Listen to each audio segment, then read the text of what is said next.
Hello! Today I wanted to share with you the steps for transplanting tomatoes, and these can also apply to other types of plants that you might want to transplant.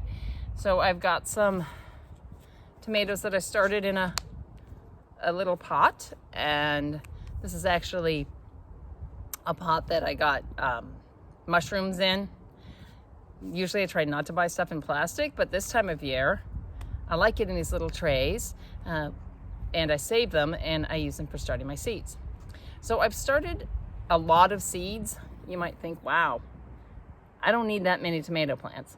But the reason why I did that is that the tomatoes that I started are all from saved seeds. So some of them were about 5 or 6 years old, and I wasn't sure how well they were going to germinate. So I went ahead and I planted a bunch, and I sprinkled them around in the top here.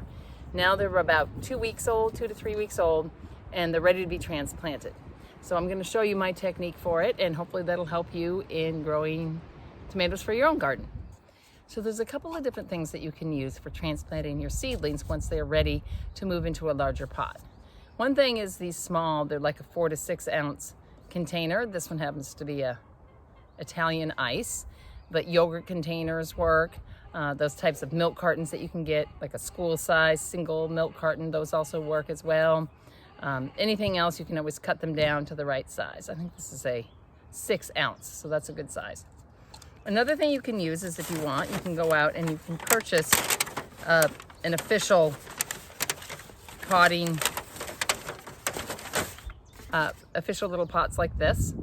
This cost me $1 for 24 of the 24 little pots, and those fit nicely into a tray.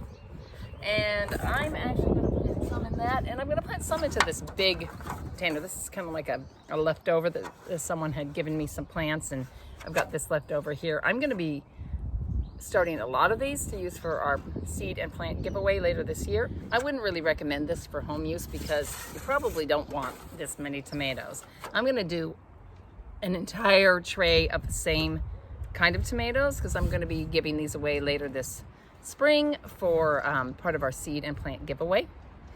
But what I like about this is that it's a lot deeper than the little trays that I got at the garden center, so it just gives the tomatoes a little bit more root space to grow before I have to plant it in the ground. So I want to talk a little bit about what kind of soil you want to use for planting. This here is a blend that I bought. It's Coast of Maine, which we have around here, and it's a seed starting mix.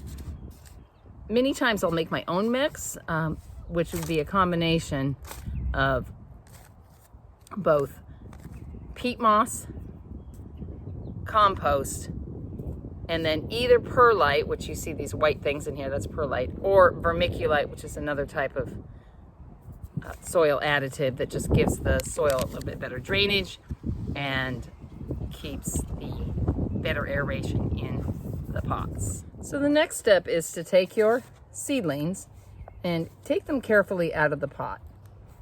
Some people like to start their seeds all in one seed per little pot. Some people like to use jiffy pots. Either one of those works. But like I said, because I didn't know if these were going to start, because they were older seeds, I decided to sow them all together like this.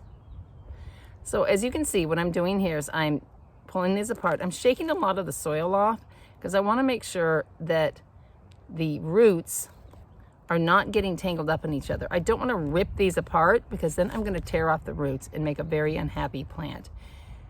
You need to very, very gently place them into the soil. And as you'll notice, I'm just gently pressing in here. I'm not shoving the soil down. I work with kids a lot, and that's what they always want to do, is just pack the soil down on top of the plants. But that can cause a lot of problems with drainage and the water getting through and crushing the roots and so on. So I'm just making a little hole right here, gently putting my tomato seedling in.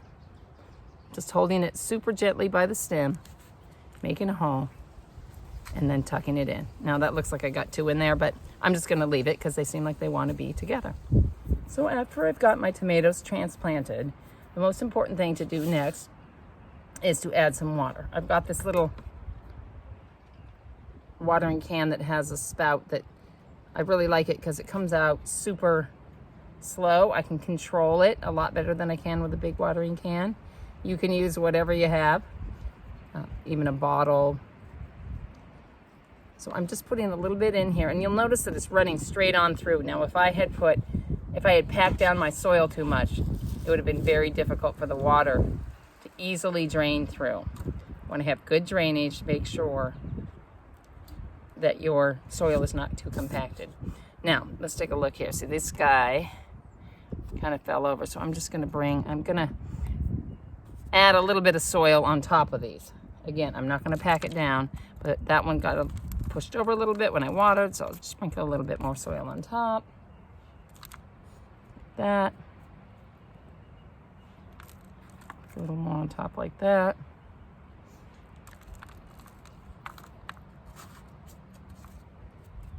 And there's one more last really, really important step when you're transplanting your plants, and that is the label.